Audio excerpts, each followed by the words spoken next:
These are the bells tolling in Notre Dame today to honor Pope Francis.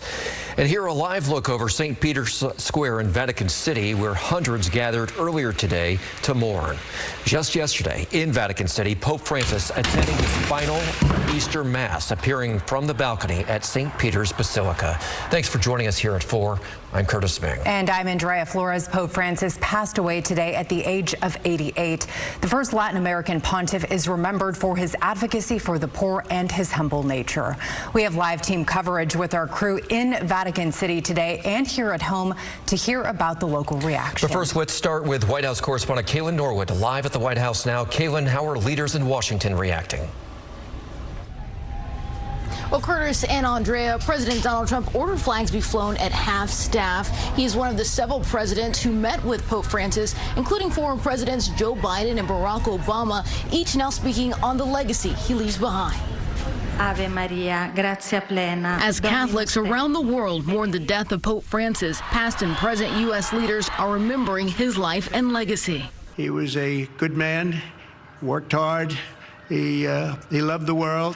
President Donald Trump met the Pope during his first term in 2017. Vice President J.D. Vance, a Catholic convert, just visited the Pope at the Vatican on Easter Sunday and posted, quote, "My heart goes out to the millions of Christians all over the world who loved him. I was happy to see him yesterday, though he was obviously very ill." The Pope keeping an open door to dialogue in his final hours after recently warning against the administration deporting people escaping extreme poverty and persecution. He really wanted to highlight the dignity of people, the importance of keeping relationships and families together. Former President Joe Biden called the Pope one of the most consequential leaders of our time, adding he commanded us to fight for peace and protect our planet from a climate crisis. Former President Barack Obama and First Lady Michelle Obama said, embracing the sick, ministering to the homeless, washing the feet of young prisoners, he shook us out of our complacency. Pope Francis visited the United States in 2015 that included meeting with then President Obama, giving a historic joint address to Congress and celebrating Mass.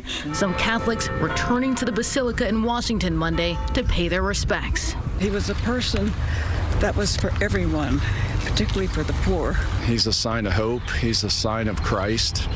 He's a sign of what mankind is supposed to be. President Trump posted to social media that he and the First Lady will be attending the Pope's funeral in Rome, saying, quote, "We look forward to being there." Curtis?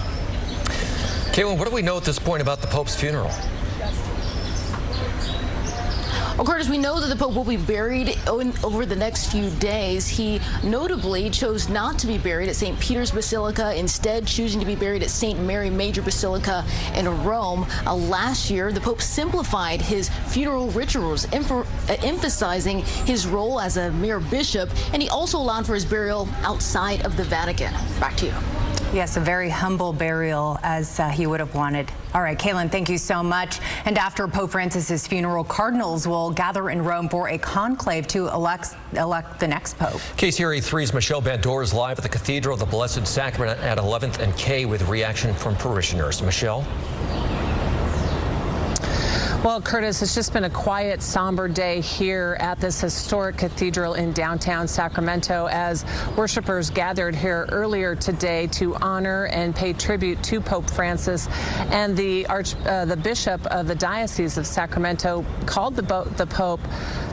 He said he brought a sense of calm and unified the church together. Now, again, many of those church members that we spoke to today say they wanted to be here in church today to pray for the Pope's soul and the future Pope taking his place. They say they were saddened and shocked, and they were actually hopeful seeing Pope Francis yesterday, hopeful that he was feeling better after giving the Easter blessing in Rome. I was so sad. I love the Pope. I became a Catholic when he was Pope, not because he became Pope, but so it's my first Pope. The passing of my first Pope. You know, I saw him in the Pope Mobile, and I'm so happy he was able to celebrate Easter. And so sad that he passed the next day. And Bishop Jaime Soto was not available for an on-camera interview today, but he sent a statement, and in part he wrote, "The Holy Father, by his passing, now leads us once again into the silence of prayer." In one of his initial interviews, Pope Francis identified himself as a sinner in need of God's mercy. He beseeched us at this moment to ask for such mercy, and his chosen papal motto spoke to the same self-understanding, having mercy and calling. And we pray that as the Lord now calls his servant home, may he also have mercy on him and all the faithful departed. Now, many parishioners told us today that now is the time to mourn the passing of Pope Francis, but they are looking forward to seeing who their next Holy Father will be. Reporting live in downtown, Michelle Bandor, KCRA 3 News. All right, Michelle, thank you. KCRA 3's Deirdre Fitzpatrick traveled straight to Vatican City after hearing about the news. She shows us the scene there. I'm Deirdre Fitzpatrick in St. Peter's Square in Rome, and it is a little surreal to be here right now in the square. It was just hours ago that the announcement came out that Pope Francis had died early this morning, Easter Monday.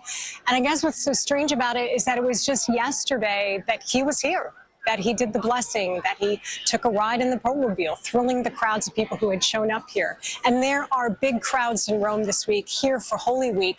It is also the Jubilee year, which has brought a lot of attention to Rome. So for people who have come here to visit, I think it feels very surprising, even shocking. But talking to people who live in Rome, it's not as much of a surprise. In fact, talking to people at our hotel today, they said it felt a little bit like having an elderly grandparent who hasn't been doing well health-wise, and so you're expecting it. And so in some ways, Rome has been preparing for this, and this is the day, a day of transition. So this will be a spot for mourning for the next few days, eventually the funeral and the burial of Pope Francis. And then comes the conclave, where the ritual and the tradition of selecting the next pope begins. In Rome, I'm Deirdre Fitzpatrick. Governor Newsom also reacting and posted this on social media, saying in part, "Jennifer and I joined the world in mourning the passing of Pope Francis." He continued, "We honor him by choosing to believe that a better world is possible through grace and kindness and through fellowship with our neighbors, no matter our differences." We will continue to follow the latest in Pope Francis's death, both on air and online. We have extensive coverage about his time as a leader of the Catholic Church and what comes next for the church as it elects a new pope. Just download the KCRA 3 app and turn on those push alerts.